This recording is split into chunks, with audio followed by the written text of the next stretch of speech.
손흥정 감독의 선 축구 아카데미, 아동학대 혐의와 논란 속 진실은? 손흥정 감독이 이끄는 선 축구 아카데미에서 아동학대 혐의로 고소되었다는 소식이 전해지며 축구계는 물론 일반 대중까지 큰 충격에 빠졌습니다. 특히 손흥민 선수의 아버지로 알려진 손흥정 감독의 고소 사건은 많은 이들의 관심을 끌고 있습니다.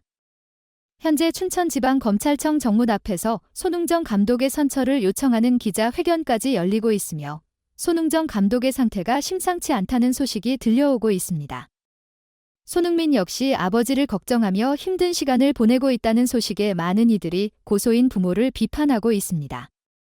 이번 사건의 전말과 이에 대한 다양한 반응을 빠르게 전해드리겠습니다.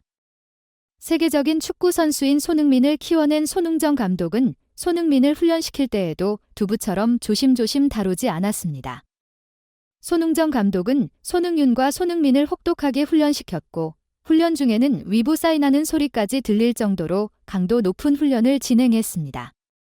손흥민은 초등학교 3학년부터 중학교 3학년까지 매일 6시간씩 기본기 훈련만 했습니다. 이 때문에 경찰에 신고된 적도 있을 정도였습니다. 손흥정 감독은 제가 너무 혹독하게 하니까 그런 것 같다고 말하며 손흥민이 얼마나 힘들게 훈련했는지를 설명했습니다. 그러나 그는 감정에 휘둘려 혼을 내거나 인격을 훼손하지 않았고 혼내고 달래주는 과정에서도 아이들에게 사랑을 전했습니다. 손흥민은 이런 체벌이 힘들기도 했지만 지금 생각해보면 아버지의 사랑의 매 덕분에 자신이 성장할 수 있었다며 아버지에게 감사의 말을 전했습니다. 하지만 손흥정 감독이 손흥민을 혹독하게 가르쳤다고 해서 손 아카데미에 다니는 유소년 학생들을 학대하고 폭행했다는 주장은 다른 학부모들로부터 강한 반발을 사고 있습니다. 다른 학생들의 학부모들은 손흥정 감독과 코치에 대한 믿음이 굳건하며 어린아이들은 관절과 근육 보호 차원에서 강하게 공을 차지 않도록 지시받았다고 주장했습니다. 만약 손 아카데미에서 일상적으로 아동학대에 가까운 폭력과 훈육이 있었다면 어떻게 지금까지 아무런 구설수 없이 운영될 수 있었을까요? 이번 아동학대 혐의로 고소한 부모 때문에 가장 큰 피해를 입은 사람들은 바로 손 아카데미에 다니고 있는 유소년 선수들입니다. 손흥정 감독과 코치들이 검찰 수사를 받으면서 수업 진행에 어려움이 있고 매일 훈련을 마치고 돌아가는 아이들과 학부모들에게 기자들이 접근하고 운동장에는 언론사의 드론이 날아다니는 상황이 벌어지고 있습니다. 아무런 잘못이 없는 학생들이 피해를 보고 있는 상황이라 안타까움을 자아냅니다. 특히나 유소년 선수들 입장에서는 코치들과 함께 장난치며 맛있는 것을 먹고 훈련하던 좋은 기억이 가득한 운동장이 침울함으로 가득 차게 되었습니다. 뉴스와 기사에서는 감독과 코치를 비판하고 있고 아카데미 내에 기자들과 드론이 떠다니니 심적인 부담과 스트레스가 클 수밖에 없습니다. 손 아카데미는 저렴한 레슨비에 비해 엄청난 관리를 해주는 것으로 알려져 있습니다.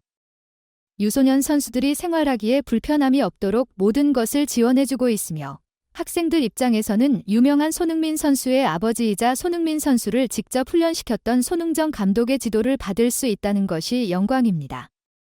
또한 훌륭한 코치진과 쾌적한 환경에서 축구 선수의 꿈을 향해 달려갈 수 있다는 것은 어린 시절 장래 희망을 가져본 사람이라면 누구나 공감할 수 있을 것입니다. 부모들 역시 손 아카데미에 많은 의지를 했을 것입니다. 축구를 비롯한 다양한 엘리트 체육은 한 명의 운동선수를 만들기 위해 많은 비용이 들어갑니다. 학부모 입장에서는 비용적인 측면에서 형편이 어려울지라도 부담을 많이 줄이면서 아이의 꿈을 응원할 수 있다는 것은 정말로 다행인 부분입니다. 미성년자인 아들을 아카데미에 맡기고 숙식을 함께 해결해야 하는 상황에서 신뢰가 없다면 애초에 불가능한 일입니다.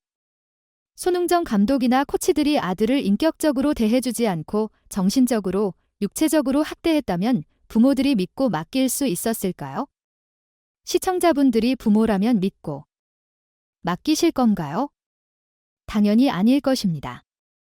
아이들이 지내는 숙소는 춘천의 아파트로 46평 규모의 공간에서 충분한 식비와 간식비가 제공됩니다. 운동선수들이 충분히 먹고도 남을 만큼의 음식을 제공하며 심지어 숙소에 카드가 있어 아이들이 배고프면 추가로 배달 음식을 마음껏 시켜 먹을 수 있습니다. 말 그대로 아이들은 잘 먹고 잘 쉬며 훈련에만 집중할 수 있는 환경입니다.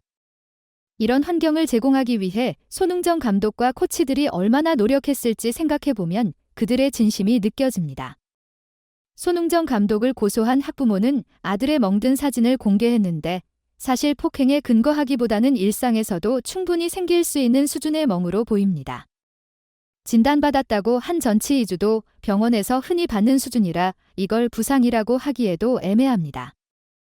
자식을 위해 한몫 잡아보려는 의도가 아닌지 의심이 들 수밖에 없습니다. 여기에 더해 공개된 녹취록에서는 그쪽에서 5억을 준다면 내가 김 변호사한테 현금으로 1억 주겠다라고 뒷거래를 제안한 목소리가 담겨 있었습니다. 이는 아들을 걱정하는 부모의 말이라고는 상상하기 어려운 내용입니다. 손흥정 감독은 검찰에 출두하며 모든 것을 걸고 맹세컨대 아카데미 지도자들의 행동에 있어서 아이들에 대한 사랑이 전제가 되지 않은 언행과 행동은 결코 없었다고 밝혔습니다. 아카데미 측은 사실관계를 왜곡하거나 숨기지 않고 수사에 적극적으로 협조하겠다고 했습니다. 예전에는 사랑의 매라는 말이 있을 정도로 체벌이 용인되던 시기도 있었습니다.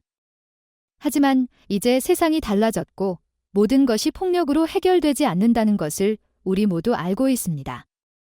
축구계의 악습인 선후배 간 폭력에 대해 박지성 선수는 학창시절 셀 수 없을 정도로 두들겨 맞았다며 결코 무슨 일이 있어도 후배들을 때리지 않겠다고 다짐했다고 합니다.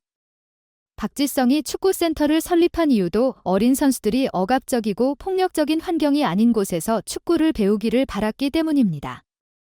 박지성도 만약 내가 맞지 않고 축구를 배웠다면 지금보다 훨씬 더 잘할 수 있었을 텐데 라며 당시의 폭력을 회상했습니다. 이번 손흥정 아동학대 논란은 일반적인 폭행 사건과는 다른 양상으로 학대라고 주장하는 쪽에서 제시하는 증거들이 학대라고 하기에는 일상에서 생기는 정도의 상처들이라는 점입니다. 손흥정 감독은 아이들과 가족에게 깊은 사과를 하며 합의금을 전달할 의사를 표현했지만 고소인 측에서 수억 원의 합의금을 요구하며 진정성이 의심받고 있습니다. 정말로 손 아카데미에서 아동학대가 있었다면 처벌받아야 하는 것이 당연하지만 그런 정황이 없음에도 돈을 노리고 허위로 고소를 했다면 그 행동에 대한 책임은 뒤따를 것입니다. 이런 상황에서 축구 선수가 되기를 꿈꾸며 손 아카데미에서 열심히 훈련해온 유소년 축구 선수들이 피해를 보지 않도록 어른들이 잘 지켜봐야 합니다. 오늘 영상은 여기까지입니다. 저희 뉴스를 들어주셔서 감사합니다. 좋아요를 누르고 동영상을 팔로우하고 공유해주세요. 다음 영상에서 더 핫한 소식으로 찾아뵙겠습니다.